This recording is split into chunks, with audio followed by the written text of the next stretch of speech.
He signed his crimes with ciphers and terrorized a nation.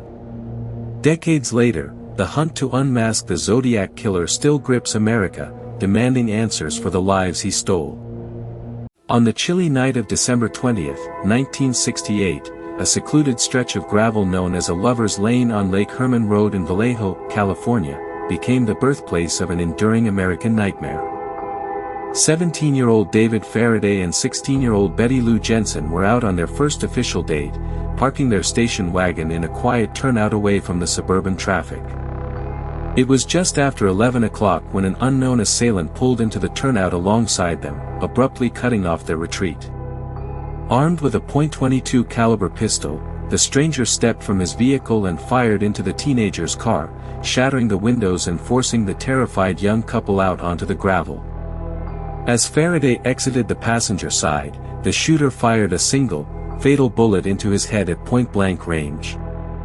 Jensen panicked and fled down the dark gravel road, but she made it only 30 feet before 5 bullets struck her in the back, ending her life instantly. The killer then stepped calmly back into his car and drove away into the cold California night, leaving no obvious motive, no signs of a struggle, and very little forensic evidence for local detectives to follow. Initially, the Vallejo Police Department and the Solano County Sheriff's Office viewed the double homicide as a localized tragedy, perhaps a drug transaction gone wrong or the act of a jealous rival.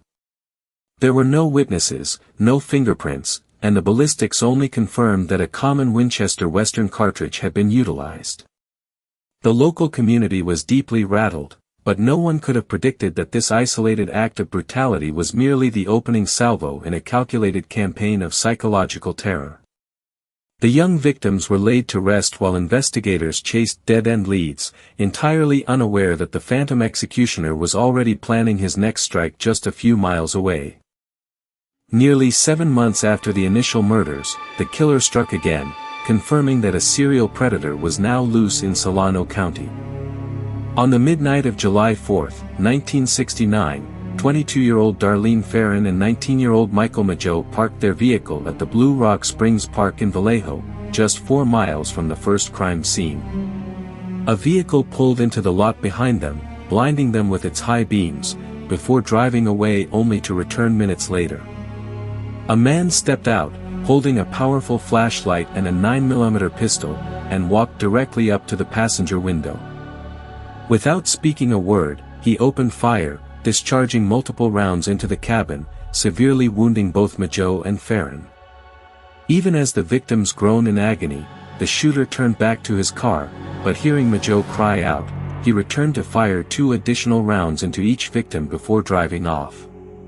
Miraculously, Michael Mageau survived the brutal onslaught despite being shot in the jaw, shoulder, and leg, providing investigators with the very first physical description of the attacker. Mageau described a stocky, heavy-set white man, around 5 feet 8 inches tall, with short light brown hair, completely devoid of distinguishing facial features.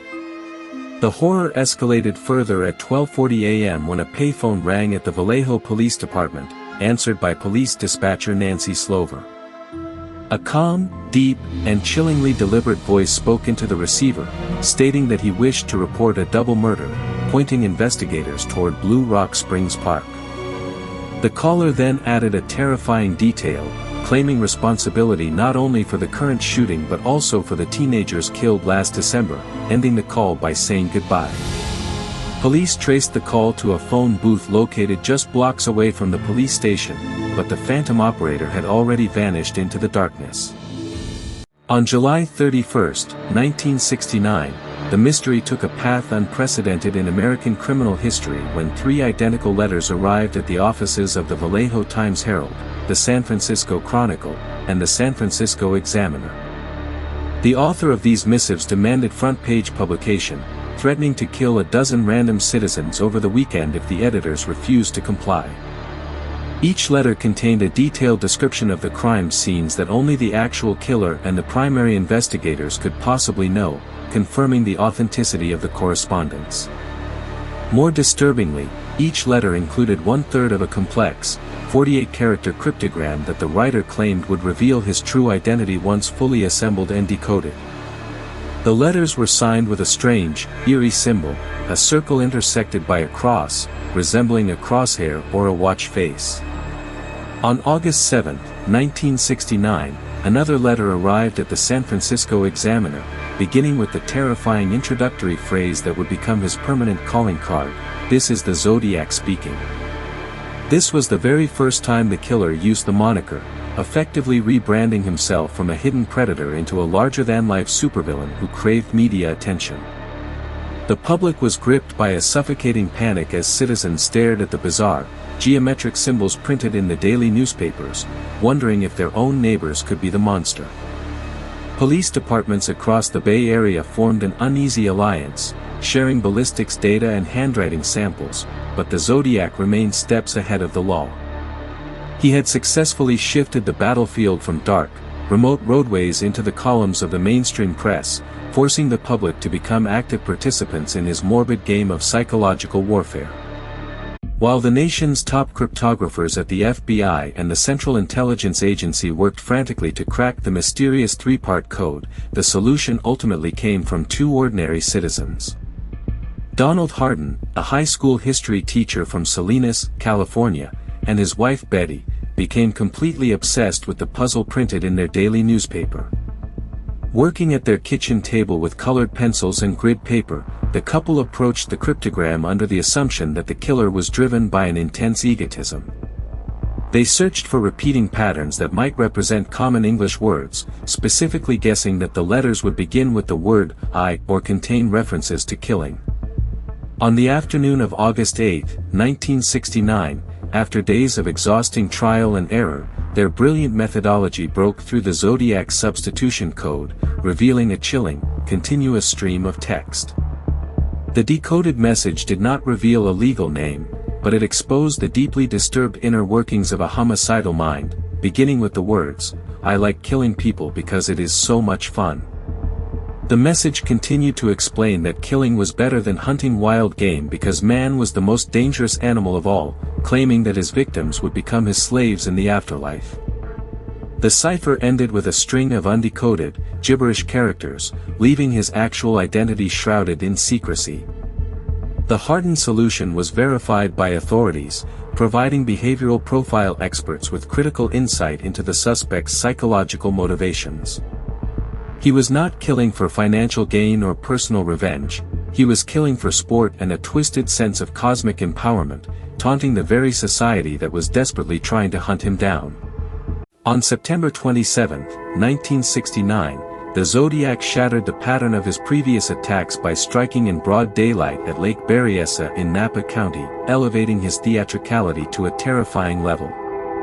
22-year-old Brian Hartnell and 20-year-old Cecilia Shepard were relaxing on a remote, sunlit peninsula when a man emerged from behind the trees. To their horror, the man was wearing an elaborate, hand-stitched costume consisting of a square black hood that draped over his chest, with tinted clip-on glasses over the eye holes.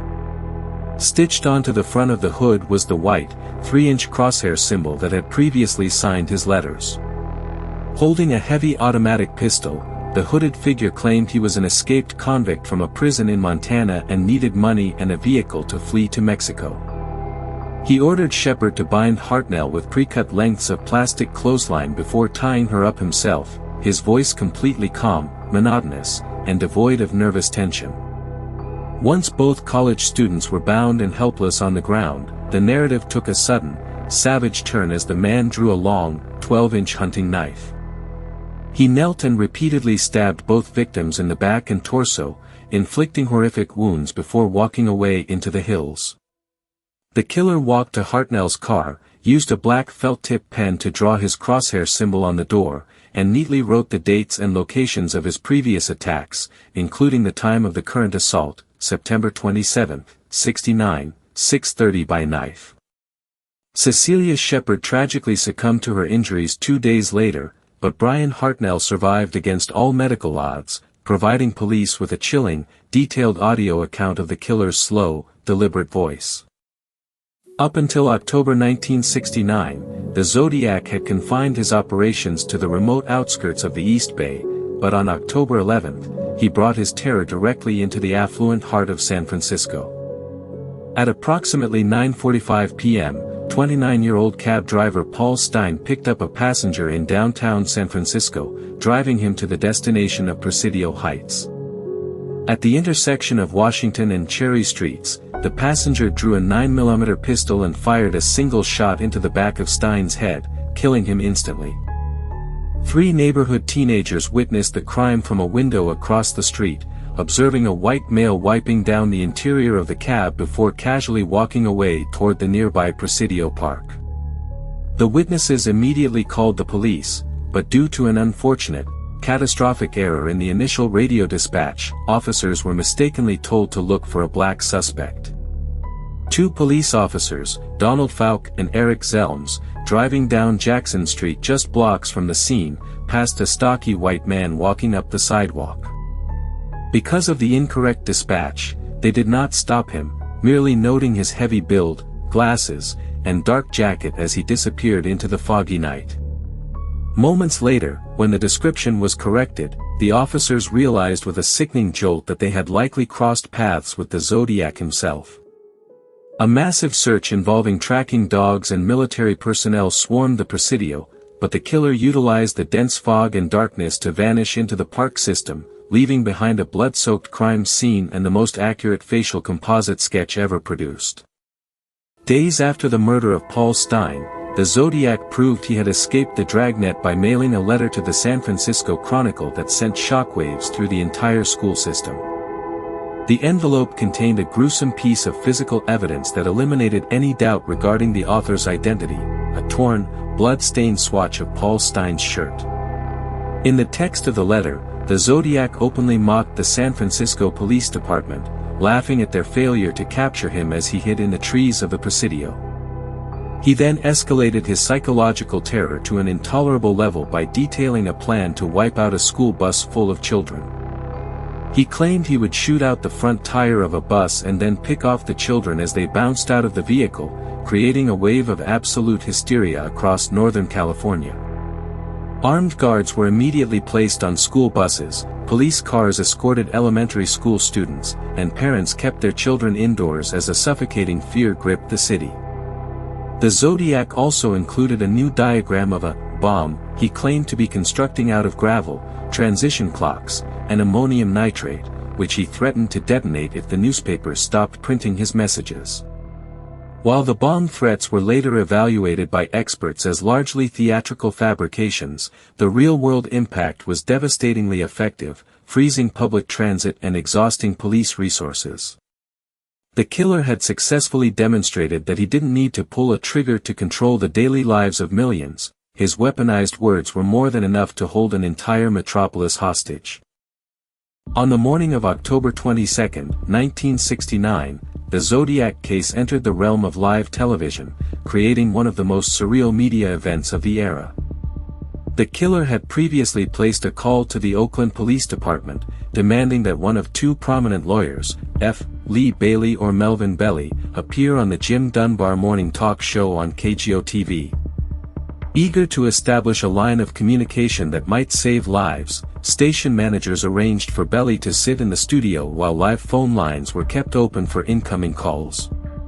During the broadcast, a caller dialed in multiple times, identifying himself simply as Sam, but claiming to be the real Zodiac Killer, speaking in a shaky, high-pitched, and seemingly distressed voice. The caller repeatedly muttered that he didn't want to go to the electric chair, complaining of severe, blinding headaches that drove him to commit his violent acts. Melvin Belly spoke to the man with extreme patience, attempting to arrange a private meeting in a neutral location to secure a peaceful surrender.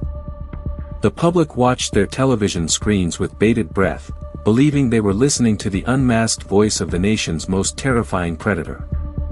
However, the hope for a breakthrough was completely shattered when investigators traced the calls and analyzed the audio recordings against the descriptions provided by Majo and Hartnell. The voice did not match the deep, slow monotone of the actual killer, and the call was eventually traced to a mental institution in Napa. The real Zodiac, furious at being overshadowed by an imposter, later sent a letter to Belly's home, containing another piece of Stine's shirt to prove that he was still the only one pulling the strings. In November 1969, the Zodiac sent another intricate cryptogram to the San Francisco Chronicle, which came to be known as the Z-340 cipher due to its exact character count. Unlike the first code, which was broken in days, this cryptogram resisted the efforts of the world's finest cryptanalysts, computer algorithms, and mathematical experts for over half a century. It became a holy grail for amateur sleuths and professional decoders alike, with thousands of incorrect solutions published over the decades, many claiming to name specific local suspects. The silence from the code was finally broken in December 2020, when a three-man international team consisting of American software engineer David Oranchak, Australian mathematician Sam Blake, and Belgian computer programmer Jarl van Eyck unlocked its secrets. Utilizing a custom-designed code-breaking program that analyzed over 650,000 possible transposition pathways, they discovered that the Zodiac had constructed the cipher using a complex diagonal shifting pattern. When the letters finally aligned, the message revealed another chilling diatribe, starting with the words, "I hope you are having lots of fun in trying to catch me." The killer explicitly denied being the individual who had called the Jim Dunbar TV show, repeating his bizarre, fanatical claims about collecting slaves for his afterlife. Despite the brilliant breakthrough, the solution offered no real names, no genealogical data, and no actionable forensic clues to help solve the cold case. Furthermore, two smaller ciphers, known as the Z13 and Z32 codes, remain entirely unbroken to this day, potentially containing specific coordinates or a name that the killer chose to take to his grave. Throughout the history of the investigation, dozens of names have been put forward as the identity of the Zodiac, but one man emerged as the absolute focal point of police attention, Arthur Lee Allen. A former elementary school teacher and convicted child molester from Vallejo, Allen was first brought to the attention of police in 1971 by a close friend who noticed an accumulation of disturbing coincidences. Allen owned and wore a vintage wristwatch manufactured by the Zodiac Watch Company, which featured the exact crosshair symbol utilized as the killer's signature. He routinely frequented the areas where the couples were attacked, possessed a deep knowledge of cryptography, and owned a 9mm pistol similar to the weapon used at Blue Rock Springs. More damningly, search warrants executed at his property uncovered a collection of pipe bomb schematics, plastic clotheslines identical to the bindings at Lake Berryessa, and dissecting knives. Investigators who interviewed Allen noted his eerie calmness and his ability to converse intelligently about the murders without showing a shred of human empathy. Despite this overwhelming circumstantial profile, the case against Arthur Lee Allen completely disintegrated whenever prosecutors attempted to back it up with hard physical evidence.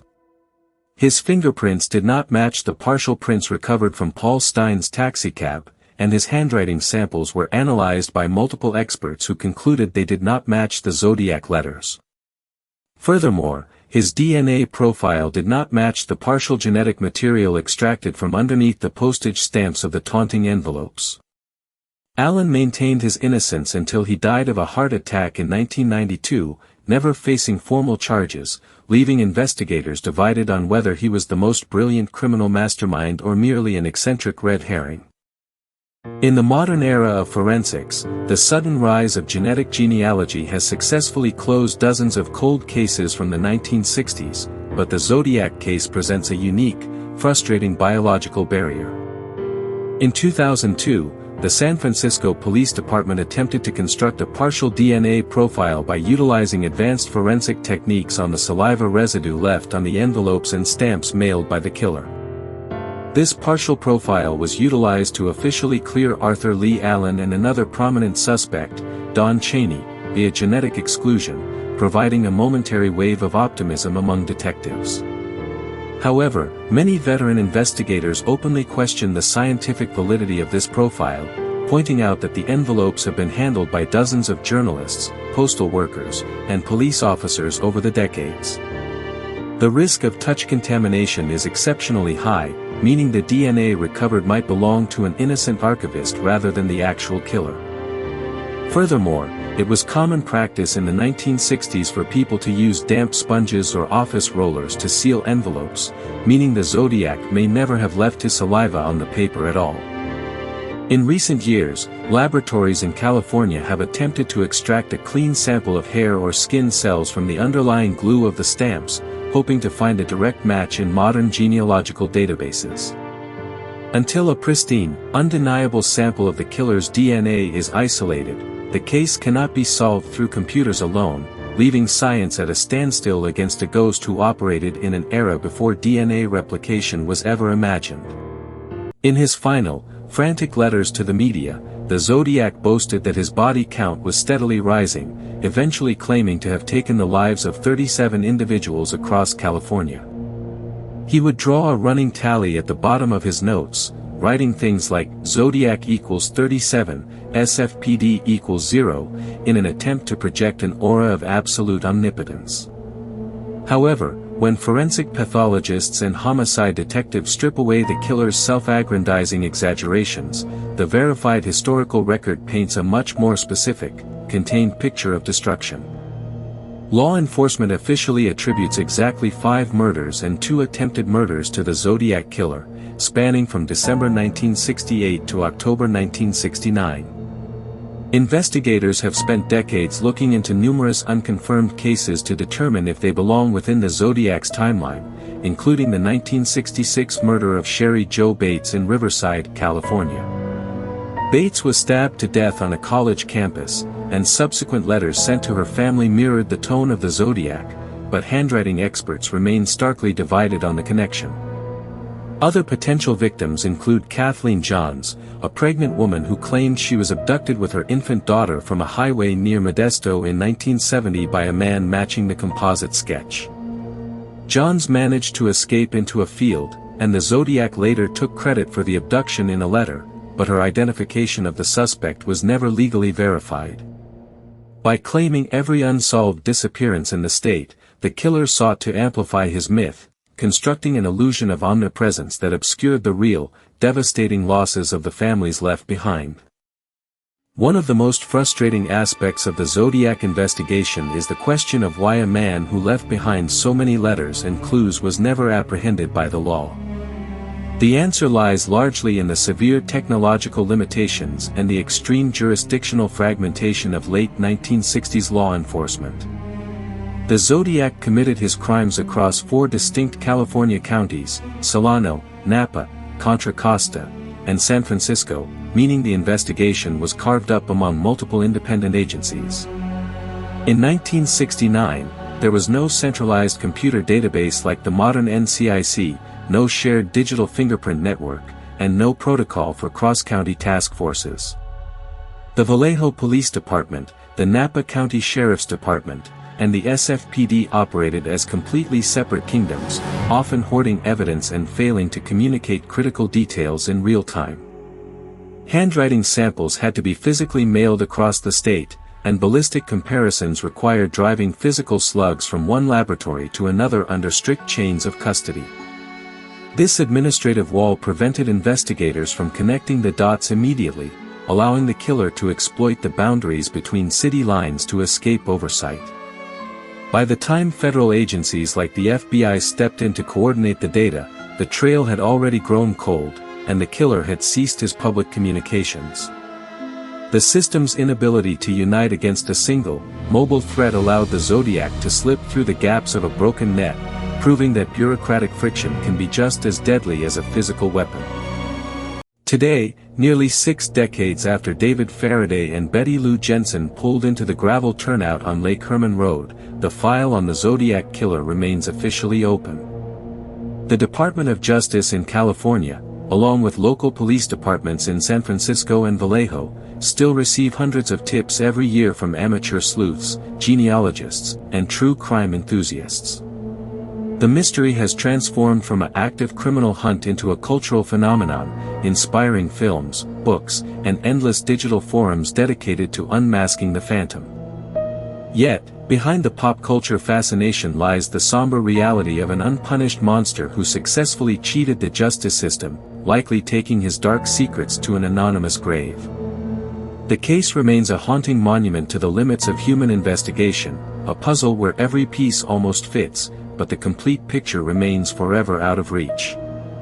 The Zodiac didn't just escape capture, he left behind a permanent scar on the American psyche, proving that a completely unidentified individual could hold an entire society hostage through the power of pure terror.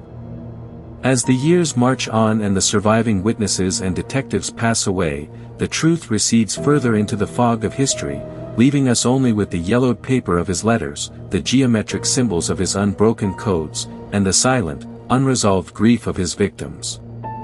The crosshair symbol remains carved into the annals of history, a chilling reminder of the night the music stopped in Northern California, and a phantom walked away into the dark, completely unchecked. Before you go, here's the thing. Every week we investigate another mystery the world could never solve. Subscribe so you don't miss the next one. And here's the most important part. The next case we investigate could be yours. Tell us in the comments which unsolved mystery, disappearance, or disaster we should cover next. We read every suggestion, and the stories that stay with you are the ones we bring to life.